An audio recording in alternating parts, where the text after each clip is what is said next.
How to become a millionaire. Open your own investment brokerage account outside of your retirement account. Retirement accounts are a great deal for those looking to get rich by 60. But if you are seeking to get rich before nearing 60, you need to open a brokerage account. Retirement plans charge you a penalty if you want to start taking distributions from your earnings before 59.5. That's why you need to open up an investment account with a discount broker. TD Ameritrade, E-Trade, Fidelity, Merrill Edge, JP Morgan, and Charles Schwab are examples of discount brokers that enable you to engage in self-directed investing. You can also use Cash App, Robinhood, Acorn, or Ally. You can open an account with just $1 and buy equities, mutual funds, and bonds for no fees. App-based investing has made it affordable for anyone to invest with just a few dollars.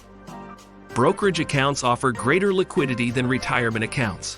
You can cash out and withdraw your earnings on any investment that you have held for a year or longer, knowing that the maximum tax rate on your capital gains are much lower than income tax rates. Remember to keep it simple when beginning to build your own portfolio by placing index funds, balanced funds, and large cap stocks in your brokerage account. These investments are the anchors of your investment portfolio, providing you with stable growth for the long run, helping you to reach millionaire status even sooner.